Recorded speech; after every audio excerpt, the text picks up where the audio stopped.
نحمدو و نصلو علی رسولہ الکریم، اما بعد فاعوذ باللہ من الشیطان الرجیم، بسم اللہ الرحمن الرحیم۔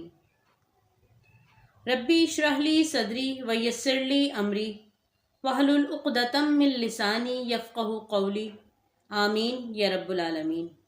الرحمن علم القرآن، صدق اللہ العظیم۔ قرآن حکیم اللہ کا آخری پیغام انسانیت کے نام۔ رحمان نے قرآن کا علم عطا فرمایا، اس نے اپنی رحمانیت کے طفیل میں یہ عظیم ترین نعمت انسان کو عطا فرمائی۔ تو آئیے ہم اس کا مختصر تعارف سمجھنے کی کوشش کرتے ہیں۔ لفظ قرآن کے لغوی معنی پڑھنا ہے، اور قرآن کے معنی پڑھی ہوئی کتاب، یعنی بار بار پڑھی جانے والی کتاب۔ قرآن کریم کے اصطلاحی معنی ہیں اللہ تعالیٰ کا وہ کلام جو حضرت محمد صلی اللہ علیہ وآلہ وسلم پر جبریل امین علیہ السلام کے ذریعے نازل ہوا اور مصاحف میں لکھا گیا۔ قرآن کریم میں کل 30 پارے، 114 صورتیں، 558 رکوع اور 6666 آیات ہیں، جو کئی جگہ پر 6236 بھی لکھی گئی ہیں۔ پہلی سورت سورہ فاتحہ اور آخری سورت سورہ ناس ہے۔ سب سے بڑی سورت سورہ بقرہ اور سب سے چھوٹی سورت سورہ کوثر ہے، اور اللہ تعالیٰ کی کبریائی اور عظمت بیان کرنے والی سب سے بڑی آیت آیت الکرسی ہے۔ سورت کم سے کم 3 آیات پر مشتمل ہوتی ہے، اور ہر سورت کا ایک خاص موضوع اور مضمون ہوتا ہے، جس کی ابتدا میں سورہ توبہ کے علاوہ بسم اللہ الرحمن الرحیم لکھا گیا ہے۔ اس کو سورت کہا جاتا ہے۔ آیت کے لغوی معنی ہیں نشان یا علامت۔ اصطلاح میں آیت قرآن شریف کے ایک فقرے کو کہتے ہیں، اور فقرے کے آخر میں گول علامت ہوتی ہے۔ قرآن مجید کا اصل نام یہی القرآن ہے، لیکن علماء کرام نے اس کے بہت سارے نام شمار کیے ہیں جو قرآن مجید میں مذکور ہیں۔ ان میں سے چند مشہور نام یہ ہیں: القرآن، الفرقان، الذکر، الکتاب، الہدی، النور، الحق، الشفاء اور التنزیل۔ قرآن کریم اللہ تعالیٰ کا ازلی اور ابدی کلام ہے جو لوح محفوظ میں موجود ہے۔ چنانچہ اللہ تعالیٰ نے فرمایا بل ہوا قرآن مجید فی لوح محفوظ۔ ترجمہ: یہ کوئی معمولی کلام نہیں، بلکہ یہ قرآن عظیم الشان کتاب ہے، لوح محفوظ میں لکھا ہوا۔ قرآن کریم لوح محفوظ سے زمین پر نزول کے 2 مراحل میں پہنچا ہے۔ پہلا مرحلہ مکمل قرآن کریم دنیا والے آسمان پر بیت العزا میں نازل ہوا، اور سلسلے میں سورہ قدر میں ارشاد باری تعالیٰ ہے، ترجمہ: ہم نے اس قرآن کو شب قدر میں نازل کیا۔ دوسرا مرحلہ اس کے بعد ضرورت اور موقع کی مناسبت سے وقتاً فوقتاً حضرت جبرائیل علیہ السلام اللہ تعالیٰ کے حکم سے حضرت محمد صلی اللہ علیہ وآلہ وسلم پر مختلف آیتوں اور صورتوں کی صورت میں لاتے تھے، جو بتدریج 22 برس اور کچھ ماہ میں نازل ہوا، جس میں سے 12 سال کچھ مہینے مکہ مکرمہ میں ہجرت سے پہلے نازل ہوا، اور باقی دار الہجرت یعنی مدینہ منورہ میں نازل ہوا۔ تدریجی نزول۔ قرآن کریم کے نزول کا دوسرا مرحلہ تدریجی مرحلہ وار کہلاتا ہے۔ ارشاد باری تعالیٰ ہے، ترجمہ: اور ہم نے قرآن کو تھوڑا تھوڑا کر کے نازل کیا تاکہ تم لوگوں کو ٹھہر ٹھہر کر پڑھ کر سناؤ، اور ہم نے اس کو آہستہ آہستہ اتارا ہے۔ قرآن کریم کے تدریجی انداز میں نزول کی درج ذیل حکمتیں ہیں۔ اب قرآن کو تھوڑا تھوڑا کر کے نازل کرنے میں کیا حکمت ہے، کیا چھپی ہوئی باتیں ہیں؟ تو وہ یہ ہیں: قرآن کریم یاد کرنا آسان ہو گیا۔ جب کوئی چیز تھوڑی تھوڑی کر کے نازل کی گئی تو ظاہر ہے پھر اس کو یاد کرنے میں آسانی ہوتی رہی۔ مختلف احکامات جو قرآن کریم میں موجود ہیں، انسانی طبیعتوں کو ان پر عمل کے لیے آہستہ آہستہ آمادہ کیا گیا۔ اگر ایک ہی دفعہ میں تمام احکامات نازل ہو جاتے تو قدیم عادات کو ترک کرنے اور نئے احکامات پر لوگوں کے لیے عمل کرنا بہت مشکل ہو جاتا۔ ظاہر ہے کہ لوگوں کی پرانی عادات تھیں، پرانی عادات پر عمل کر رہے تھے۔ جب ایک دم سے احکامات سارے کے سارے ایک ساتھ آ جاتے تو ان کے لیے یہ چیز مشکل ہو جاتی کہ تمام اپنی پرانی عادات کو ترک کر کے نئی عادات اپنائیں۔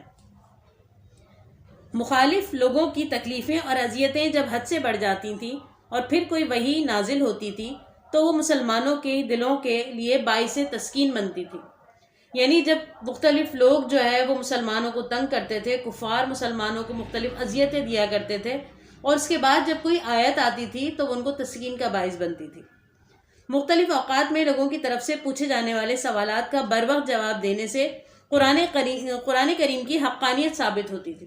یعنی جب لوگ سوالات کیا کرتے تھے حضور صلی اللہ علیہ وسلم سے مختلف قسم کے، اور ان کو اسی وقت اس کا جواب مل جاتا تھا، وحی کے ذریعے سے حضور صلی اللہ علیہ وسلم پر جب وحی آتی تھی تو ان سوالوں کے جوابات حضور صلی اللہ علیہ وسلم کے پاس آ جاتے تھے، اور جب لوگوں کو ان سوالوں کے جواب ملتے تھے تو ان کو اندازہ ہو جاتا تھا کہ واقعی یہ کوئی سچی اور حق کتاب ہے، سچی کتاب ہے، کہ ہمیں جو ہے بروقت اس کے جوابات موصول ہو جاتے ہیں۔ لوح محفوظ سے مراد وہ تختی یا کتاب جو ہر طرح کی دسترس سے محفوظ ہے، یعنی کوئی اس تک نہیں پہنچ سکتا، اور تمام احکام و فرامین اور کلامات الہی کا مصدر ہے۔ بیت العزا یہ آسمانی دنیا میں وہ جگہ ہے جہاں قرآن مجید کو لوح محفوظ سے یکبارگی میں اتارا گیا، یعنی ایک ساتھ اتارا گیا، پھر آسمان دنیا سے تھوڑا تھوڑا کر کے حضور اکرم صلی اللہ علیہ وسلم پر اتارا گیا۔ اب قرآن کریم کو دو طرح کی تقسیم کی گئی ہے قرآن کریم کی، ایک مکی صورتیں اور دوسری مدنی صورتیں۔ قرآن مجید کی صورتوں کو نزول کے اعتبار سے دو حصوں میں تقسیم کیا گیا ہے۔ جو ہجرت مدینہ سے قبل نازل ہوئیں وہ مکی کہلاتی ہیں، اور جو ہجرت مدینہ کے بعد نازل ہوئیں وہ مدنی کہلاتی ہیں۔ اس اعتبار سے مکی صورتوں کی تعداد 86 اور مدنی صورتوں کی تعداد 28 ہے۔ اب ہم کچھ خصوصیات دیکھتے ہیں کہ مکی اور مدنی صورتوں میں کیا فرق ہے، جس سے اس کی تقسیم کی گئی ہے قرآن کریم کی، ایک مکی صورتیں اور دوسری مدنی صورتیں۔ قرآن مجید کی صورتوں کو نزول کے اعتبار سے دو حصوں میں تقسیم کیا گیا ہے۔ جو ہجرت مدینہ سے قبل نازل ہوئیں وہ مکی کہلاتی ہیں، اور جو ہجرت مدینہ کے بعد نازل ہوئیں وہ مدنی کہلاتی ہیں۔ اس اعتبار سے مکی صورتوں کی تعداد 86 اور مدنی صورتوں کی تعداد 28 ہے۔ اب ہم کچھ خصوصیات دیکھتے ہیں کہ مکی اور مدنی صورتوں میں کیا فرق ہے، جس سے اس کی پہچان آسان ہو جاتی ہے۔ مکی صورتیں عموماً چھوٹی ہیں اور ان میں اکثر توحید و رسالت، آخرت کے مجمل احکام، دین و عبادات اور سابقہ امتوں کے واقعات اور انبیاء کرام علیہ السلام کے قصے بیان کیے گئے ہیں، جبکہ مدنی صورتیں بڑی ہیں اور ان میں زیادہ تر شریعت کے تفصیلی احکامات ہیں۔ مکی دور کی صورتوں اور آیات میں اہل ایمان کو ان کے فرائض بتائے گئے ہیں اور گمراہ لوگوں کو گزشتہ اقوام کے انجام سے خبردار کیا گیا ہے، جبکہ مدنی صورتوں میں آیات میں تفصیلی احکامات بتائے گئے ہیں، جیسے زکوٰۃ، حج، جہاد، قتال کے مسائل اور جرائم کی سزائیں وغیرہ، اور زندگی کے مختلف گوشوں، سماجی، معاشی اور خاندانی نوعیت کے احکام سے متعلق بنیادی ہدایات دی گئی ہیں۔ مکی صورتوں میں مومنوں کے ساتھ زیادہ تر مشرکین کو خطاب کیا گیا ہے، جبکہ مدنی صورتوں میں مسلمانوں کے ساتھ منافقین اور اہل کتاب کا بھی تذکرہ ہے۔ اکثر مکی صورتوں میں یا ایھا الناس اور مدنی صورتوں میں یا ایھا الذین آمنوا کہہ کر پکارا گیا ہے۔ مکی صورتوں میں یا ایھا الناس کیوں کہا گیا ہے؟ کیونکہ اس وقت کم لوگ ایمان لائے تھے اور تمام لوگوں کو جو ہے تمام لوگوں سے خطاب کیا جاتا تھا، اور مدنی صورتوں میں یا ایھا الذین آمنوا یعنی اے وہ لوگوں جو ایمان لے آئے ہو، اب ان سے خطاب کیا جا رہا ہے۔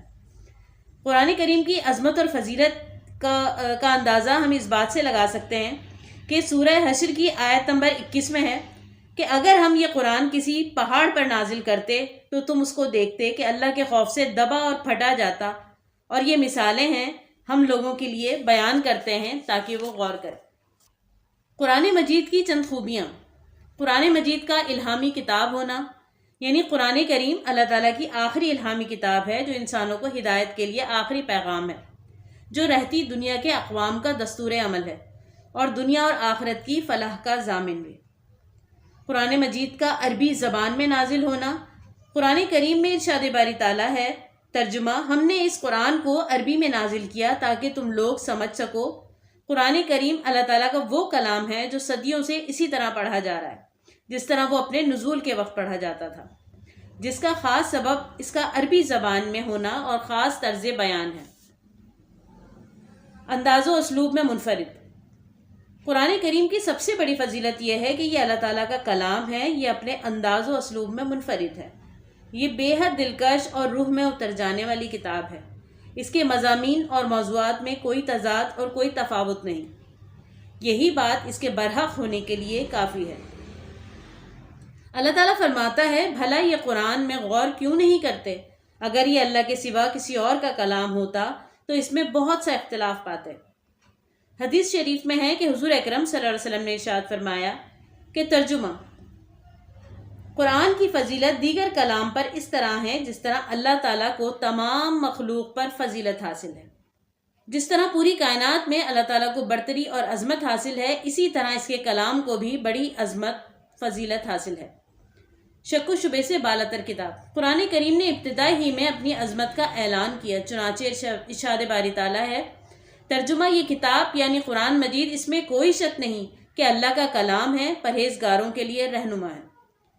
قرآن کریم ضابطۂ حیات ہے، یعنی زندگی گزارنے کا طریقہ۔